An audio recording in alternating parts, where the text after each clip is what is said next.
You fool! Warren is dead.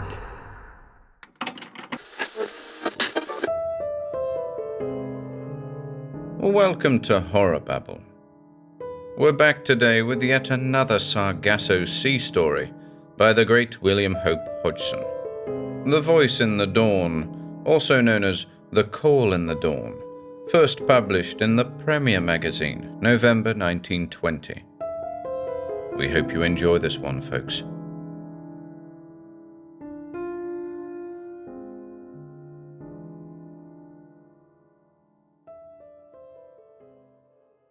The Voice in the Dawn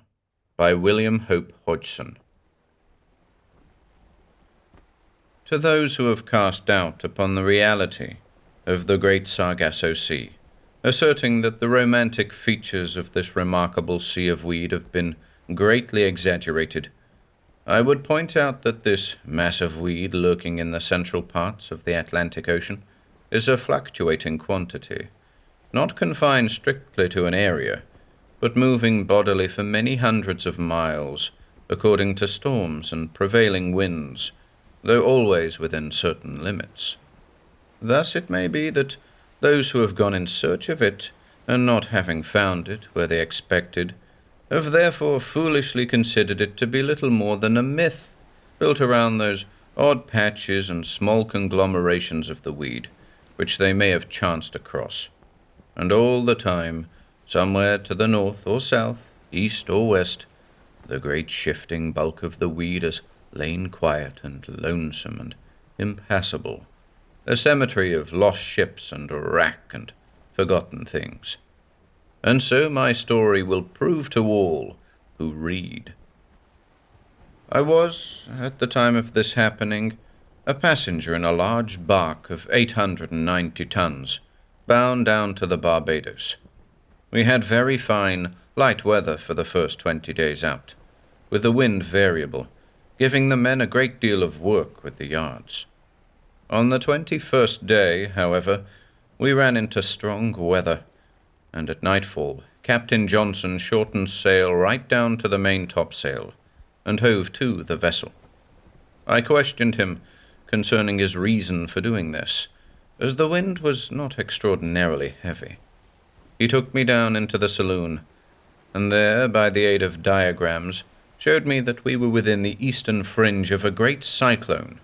which was coming up northward from the vicinity of the line, but trending constantly westward in its progress. By heaving to the vessel as he had done, he allowed the cyclone to continue its westward journey, leaving us free. If, however, he had continued to run the ship on, then he would have ended by running us right into the heart of the storm, where we might have been very easily dismasted, or even sunk, for the fury of these storms is prodigious, if one comes truly within their scope.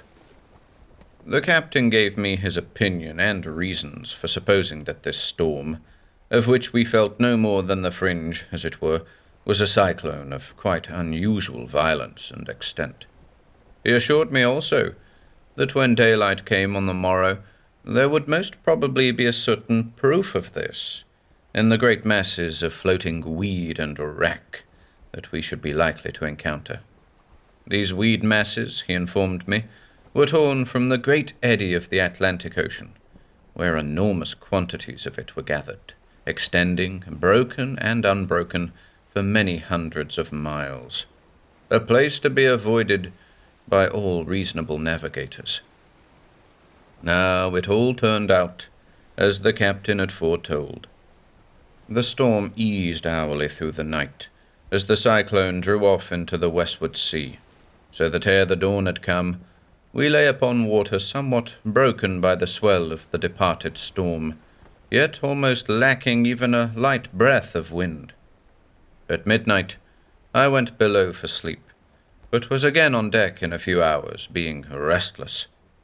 I found Captain Johnson there walking with the mate, and after greeting him, I went over to the lee rail to watch the coming of the dawn, which even then made some lightness in the eastward sky. It came with no more than moderate quickness,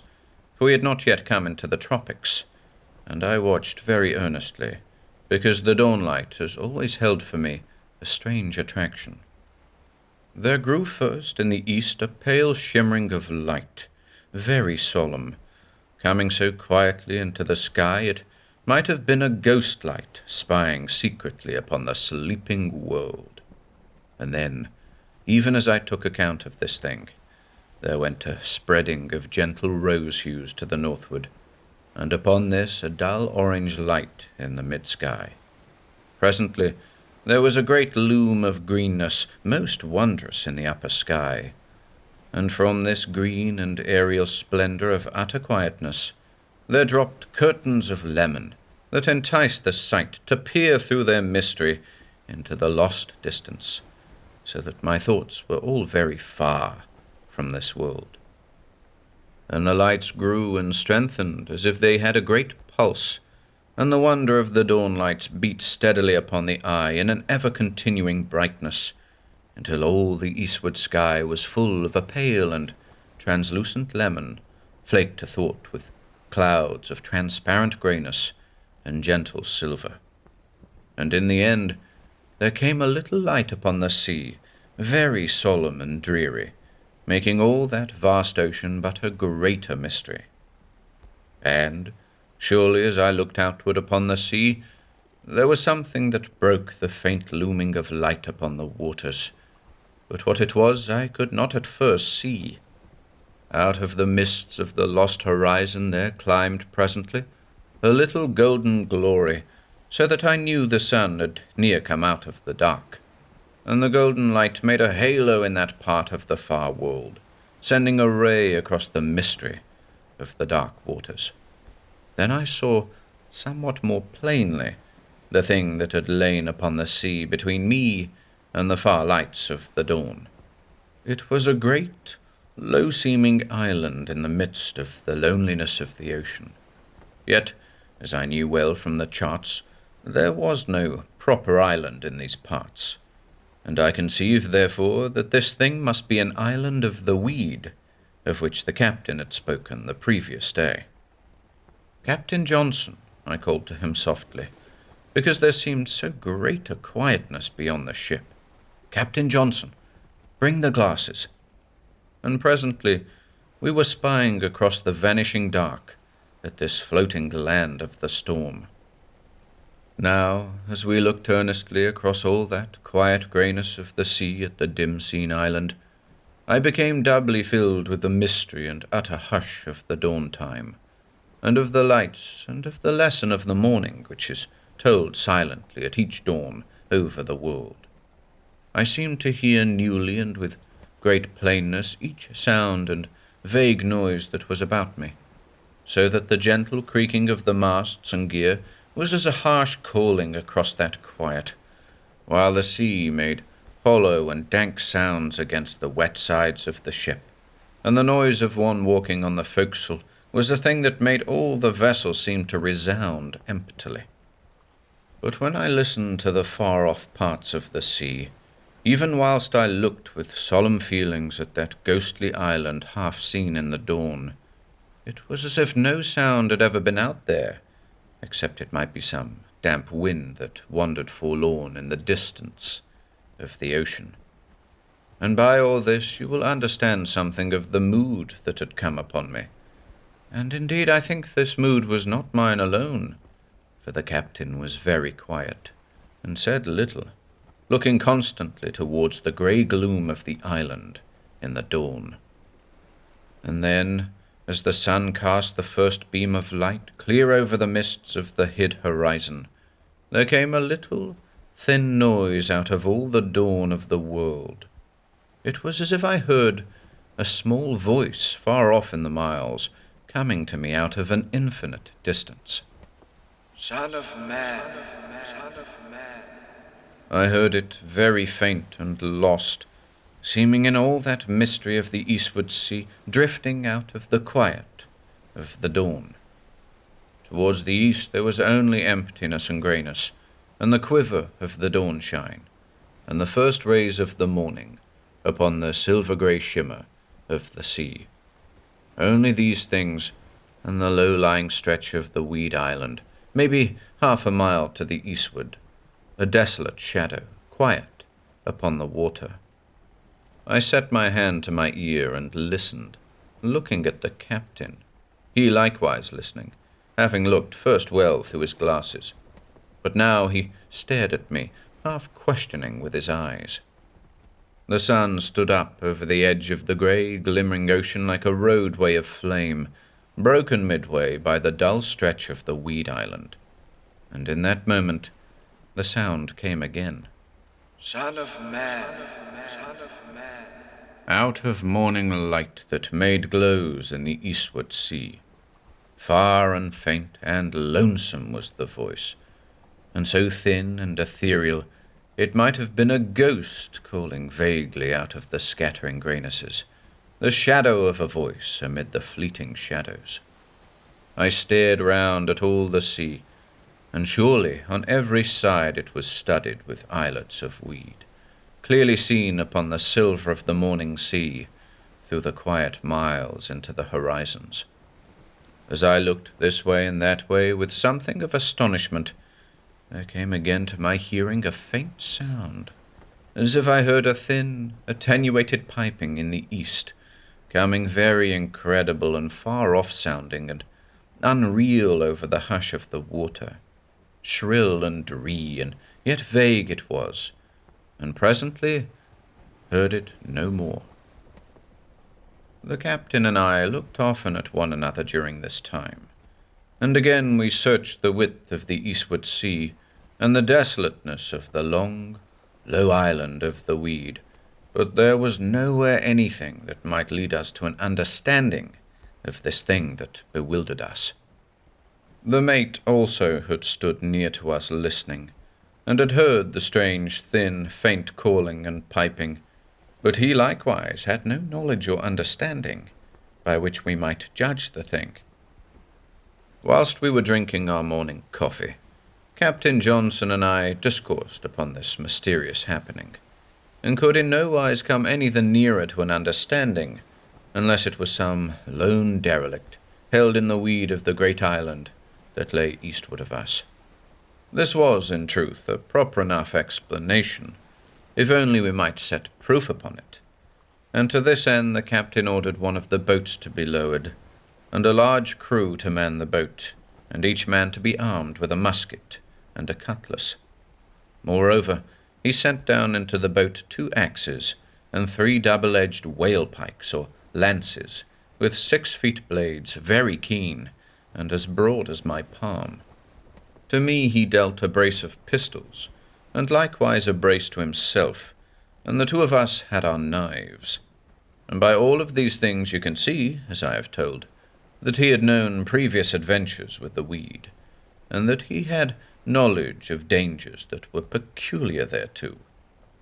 We put out presently in the clear morning light towards the great island of the weed that lay to the eastward, and this island was, maybe, nearly 2 miles long, and, as we found, something more than half of a mile broadwise, or, as the sailors named it, in the beam. We came to it pretty quickly, and Captain Johnson bid the men backwater when we were some 20 fathoms off from the midmost part, which was opposite to the ship. Here we lay a while, and looked through our glasses at the weed, searching it all ways,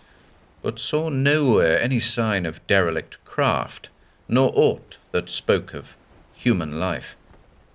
Yet of the life of sea animals there was no end, for all the weed upon the outer edges seemed to crawl with various matters, though at first we had not been able to perceive these, because of the similarity in colour with the yellowness of the weed, which was very yellow in the light outward fronds spreading out upon the waters. Inward of the mass of the island,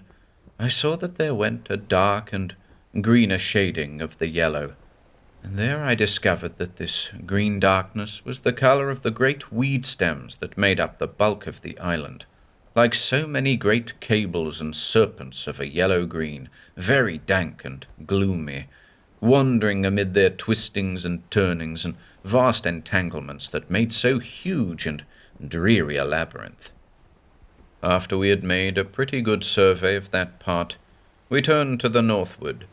and Captain Johnson bid the men pull slowly along the coast of that great island of weed. In this wise we went a good mile, until we came to the end, where we set the boat to the eastward, so as to come round to the other side. And all the while as we went forward, the captain and I made constant observations of the island and of the sea about it, using our glasses to the purpose.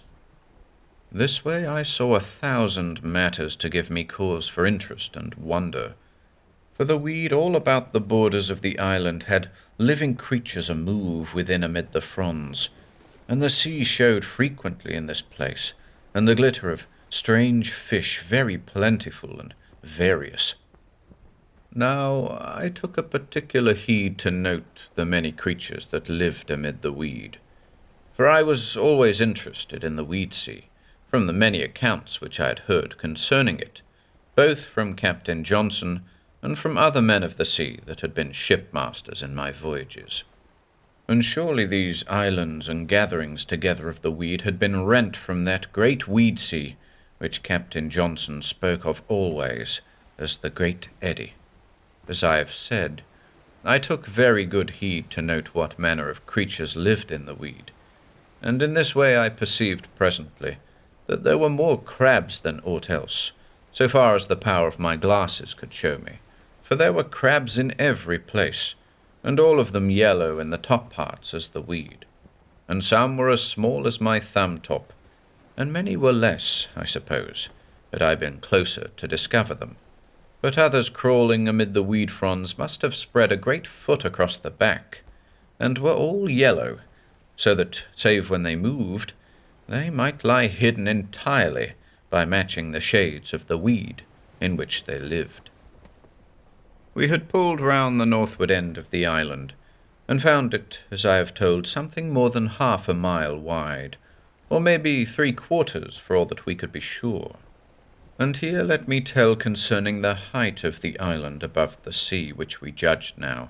being very low down in the boats, and looking upward at the weed to be about 20 or 25 feet good above the ocean, the greatest height being in the middle parts, inward as it were, of the island, looking as if it had been a low, thick wood with the greater trees in the centre, and all lost in jungle of strange, creeping plants. And this is the best likeness I can give of that island to any landward thing. Having pulled round the north end of the island, we made southward all along the western coast of the weed, being minded to go entirely about it,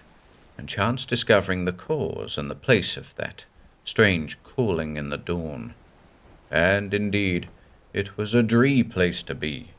for constantly we would open out some dark cavern place of dark green and gloom that went inward of the weed amid those great stems,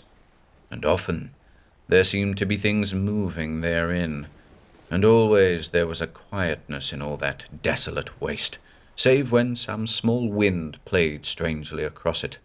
making the yellow fronds of the weed stir a little in this place and that, with little sighings of sound, as if doleful beings lurked in all that mass of quiet darkness. And when the little wind had gone away over the sea, there came a double silence by the contrast, so that I was glad that the boat was kept well off from the weed. In this way, with growing caution and quietness because of the dreeness of that dank and lonesome island, which had begun now to affect our spirits somewhat, we went downward to the south along that coast of the westward side of the island. And as we went, a greater and a greater hush and caution came upon us, so that the men scarcely dipped their oars with any sound, but pulled daintily, each one staring very keen and tensely into the shadows within that mighty mass of weed. It chanced that one of the men ceased suddenly to pull upon his oar, looking very eagerly and fearfully at something that he perceived amid the gloom that lurked among the monstrous stems of the weed. And at that every man ceased likewise to work upon his oar, and peered fearfully into the dark places of the weed, being assured that the man saw something very dreadful. The captain made no attempt to chide the men, but stared himself, as even as I did, to see what manner of thing it was that the man saw. And presently each one discovered the thing for himself. But at the first it seemed only as if we peered at a great and ugly bunching of the weed stems, far inward from the edge of the island. But in a little while the thing grew plainer to the eye, and we saw that it was some kind of a devilfish or octopus lying among the weed, very quiet, and shaded with the same gloom and colour as the weed which was its home. The thing was enormous, as my eyes told me, seeming to spread all ways among the weed. Captain Johnson got up out of the stern of the boat, and called in a low voice to the men to dip their oars very gently, so as to have way upon the boat again. And this they did with great care, while the captain steered the boat outward a while from the island, and we became presently happier in our minds, as we drew afar off from so dreadful and horrible a brute. In this way we pulled nearly a good mile southward, keeping well from the shore of the island, and soon we saw the weed come outward in something of a ness or cape from the main body. We came round this with a fair offing, and found the shore of the island ran inward in a deep bay, and in the weed in the bight of the bay we saw something that made us suppose we had discovered the place whence came that unnatural calling in the dawn, for there was the hull of a vessel, all mastless, in among the weed near the edge, yet not very plain to be seen, because it was so hidden and smothered by the weed. We were all vastly excited at this, and the captain bid the men give way with heartiness, and indeed we lost suddenly the fear of lurking monsters which had before made us so quiet and cautious. And because the men set their strength into the oars, we came very soon to the bight of the bay, where lay the derelict ship, and found that she was no more than maybe a dozen yards or so inward of the weed, which was pretty low and flat in that place around her. But beyond the ship the weed was piled up very dark and gloomy for 20 feet high and more, and growing all over her. We paused now, wondering how we should best come up to the ship, and all the time while the captain considered, I spied through my glasses at the wreck, having little hope that we should find any aboard of her.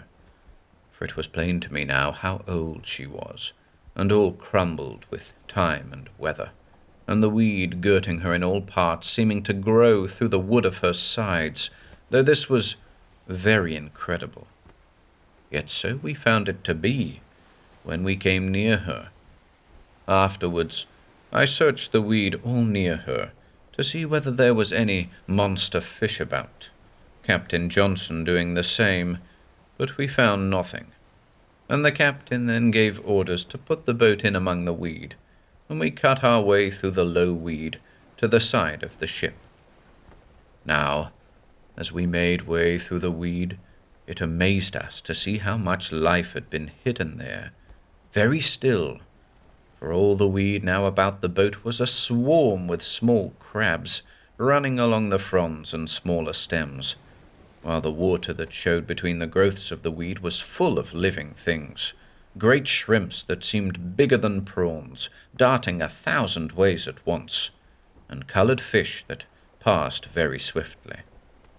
From the weed itself, numberless insects of a peculiar kind jumped like a flea, only that they were 100 times greater.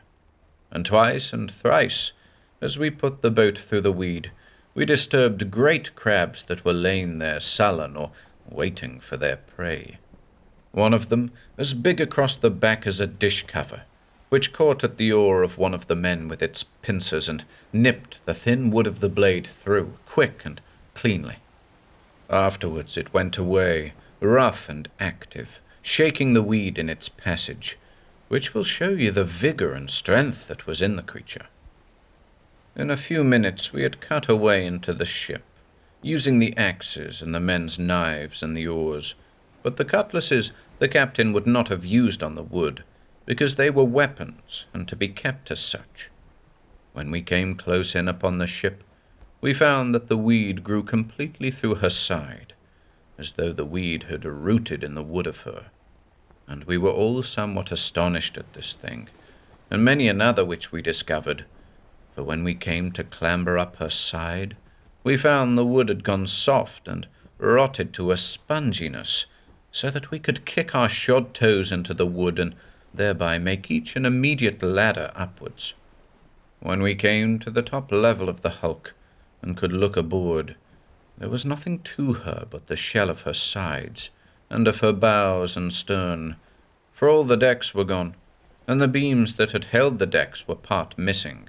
and few of those which remained were complete. The bottom of the ship was rotted nigh out of her, so that the weed came upward in plenty that way, with the water showing down below very gloomy and dark, and the weed grew through the sides of the vessel, or over the rails, just as it had seemed to suit the convenience of the strange vegetable, if I may call it so. It was very dismal looking downward into that desert hull which had been upheld from its sinking by the grip of the weed through 100 or maybe 200 years. When I asked the captain about this, he said her age to be something more than 400 years, speaking learnedly concerning the rotted stern and bow, and the way and set of the frame timbers, so that it was plain to me that he had considerable knowledge on such matters. Presently, because there was nothing more to be done, we came down again to the boat, kicking our toes into the soft hull of the old ship for our footholds, and before we left her, I broke away a lump of one of her smaller timbers for a memento of the adventure. And after that, we backed out from the weed, glad to be free of it now that the lust of adventure had somewhat died out of us, and the memory of what lurked therein still strong upon us. So we made the complete round of that island,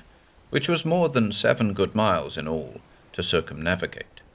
and afterwards we pulled to our own ship with very good appetites for our breakfast, as you may think.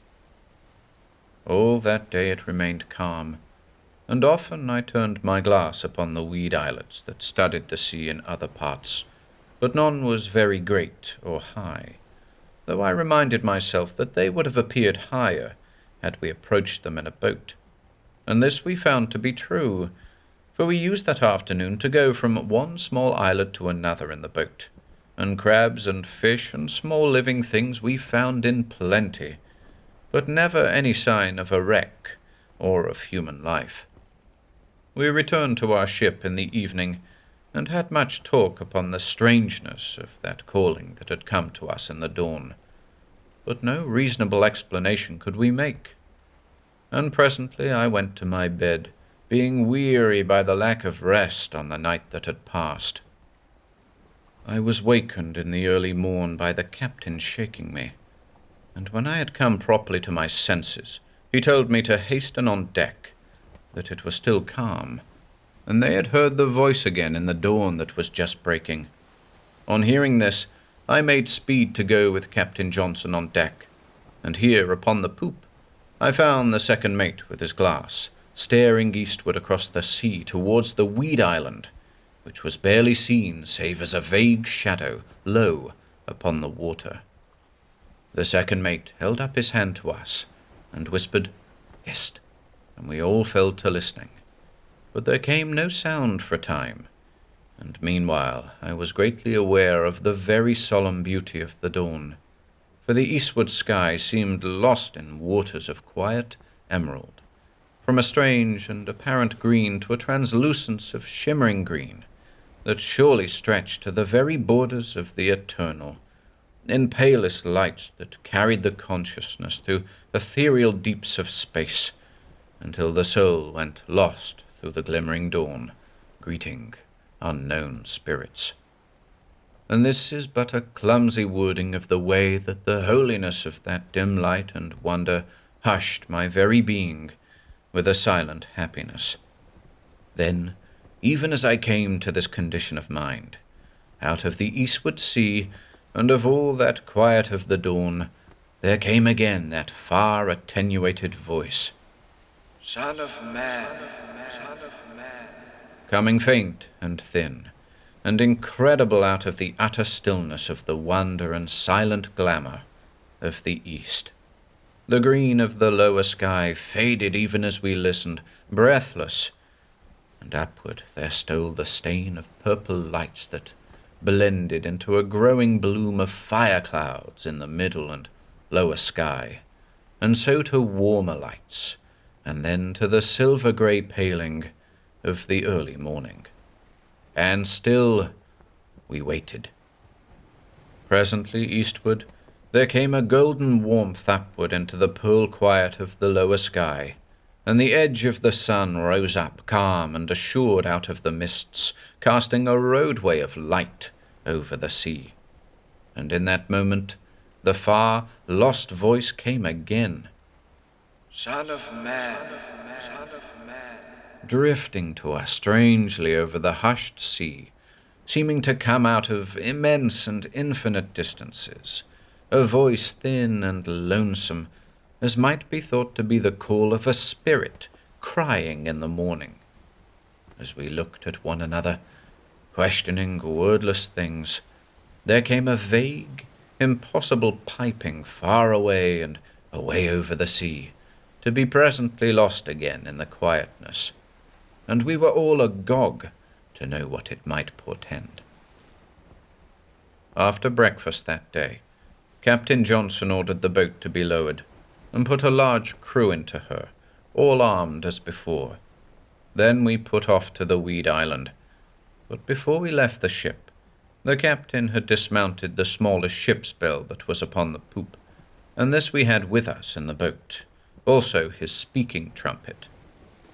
All that morning we spent circumnavigating the great Weed Island again, and at each 100 fathoms I beat upon the bell, and the captain sent his voice inland, speaking through the trumpet, and asking whether there were any derelict ship with lost humans hid in the heart of the weed. Yet whether his voice carried through the weed or was smothered, we could not know. But only of this could we be certain, that there came never an answer out of all that desolation of the weed, neither to the bell nor to our callings. In this way we went full round about that island, and naught came of it, save once when we were very near in shore.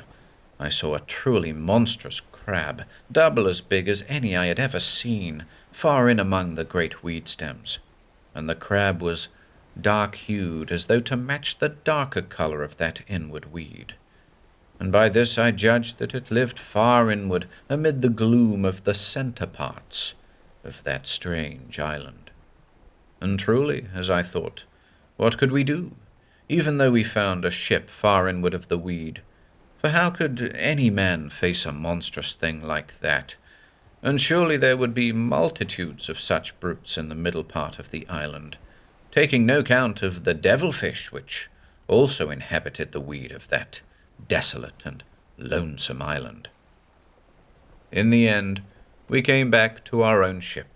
having passed again that doleful hulk within the edge of the Weed Island, and I remember how I thought of the long centuries that had gone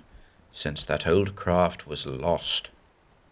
When we came back to the ship, Captain Johnson went up the mainmast, and I with him, and from the crosstrees we made a further examination through the glasses of the inward parts of the great island. But the weed went everywhere in a riot of ugly yellow, and in this place and that the colour changed to a dull greenish hue, where the weed was hidden from the light.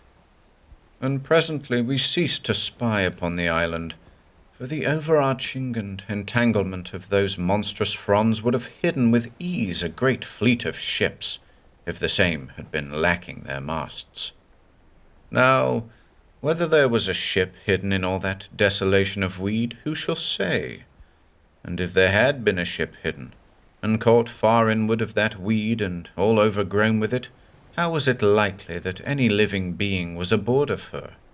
For you must Bear in mind the human needs of any that would be so held. And further you must remember the monstrous brutes that roamed in that great bulk of the weed. And again, if there had been a ship inward of that weed, and a living human still within her, why should he make that strange crying in the dawn over the sea, and yet give no answer to our callings? On all this I have pondered 1,000 times and oft, but have no ready answer to myself, save that there might have been some poor mad soul, yet holding off desperately from death through the lonesome years, in a lost ship hidden within that weed. This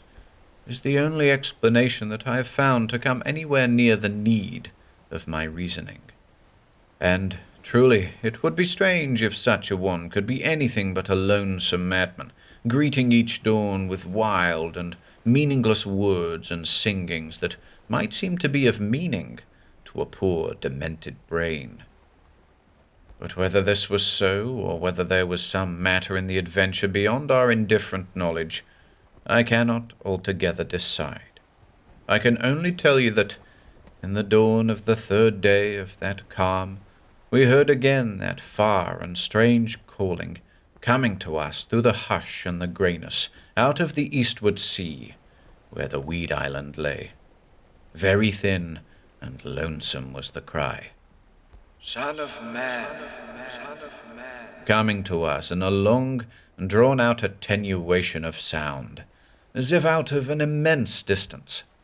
The dawn was ruddy, showing plain signs of wind. Yet before the wind came down upon us, the upward edge of the sun rose above the black-gloomed horizon, very sombre seeming, and bearded with the wind haze. The sea had gone leaden, and the sun threw a roadway of crimson light upon us, very grand, yet somewhat dreary. And in that moment we heard the far, faint voice again, for the last time. Son of man, son of man. And afterwards that vague, attenuated piping that had grown so weak-sounding, we scarcely knew whether we heard it or not, for the coming of the wind made a little, almost unperceived noise over the sea. And presently the wind darkened the northward sea, and our sails filled as the yards were swung by the sailors, and we sailed beyond the long desolation of the great weed island, and continued our voyage, leaving the mystery of the voice to the hush of the sea, and the companionship of its constant mystery.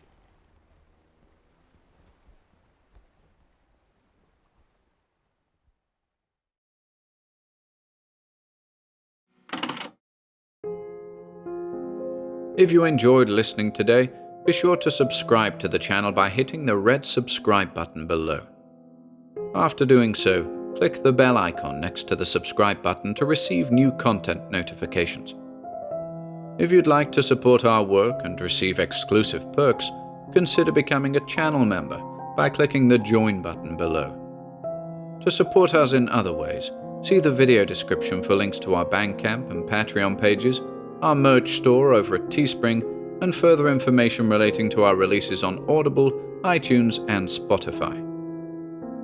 And until next time,